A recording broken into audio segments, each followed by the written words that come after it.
व्यक्ति का स्वभाव ही है, कोई भी काम करते हुए उसके दिमाग में कोई ना कोई विचार चलता रहता है, या ध्यान उपासना के लिए भी बैठता है तो कोई ना कोई विचार चल रहा होता है। तो उस समय उस विचार की चेकिंग करे व्यक्ति कि ये विचार कैसा है, मेरा उत्कृष्ट है कि मध्यम है कि निम्न है। निम्न है तो उसी समय उसको अच्छे में कन्वर्ट करें। अच्छे में कन्वर्ट करें कैसे? तो फिर भगवान से सहायता मांगे।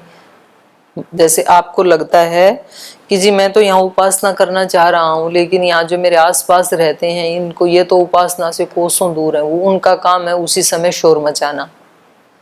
तो उस समय हमें कैसे लगता है कि ये या तो कहीं चले जाएं, यहाँ रहने वाले कचपच, या हम कहीं चले जाएं एकांत में, ये लगता है हमें।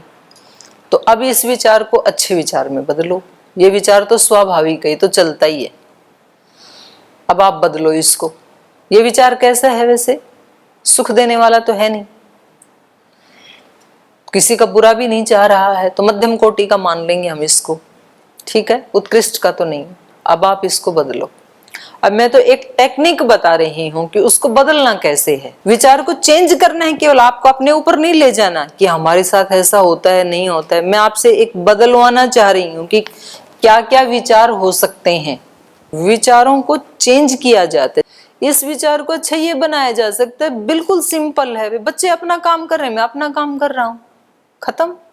आप गायत्री में लगाओगे, आप बोले जाओ धियो यो न प्रचोदयात्, शोर तो आएगा और आप इरिटेट होते रहोगे।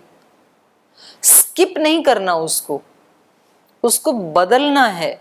अगर मैं बच्चा होता तो मैं क्या करता? शोर मचाता। और मैं यदि ऐसा महान ऋषि होता तो मैं क्या करता? बच्चे अपना काम करते, मैं अपना काम करता। जिस समय आप ध्यान कर रहे हैं और हवा चल रही है तो कोई शिकायत होती है क्या हवा से? कि हवा, जैसे आप जंगल में कहीं चले गए, मानो एकांत में, अब आप एकांत में बैठे हैं पर्वत के ऊपर, वहां कोई बच्चा नहीं, बच्ची नहीं, गुरुकुल नहीं, कुछ नहीं, आप वहां बैठे हैं और वहां से दूर से हाथी की आवाज आती है या शेर की चिंगाड़ आती है, तब आप क्या सोचते हैं? कुछ भी नहीं सोचते हैं। शेर अपना काम कर रहा है, आप अपना काम कर रहे हो, तो कोई बाधा मालूम नहीं पड़ती है ना आपको।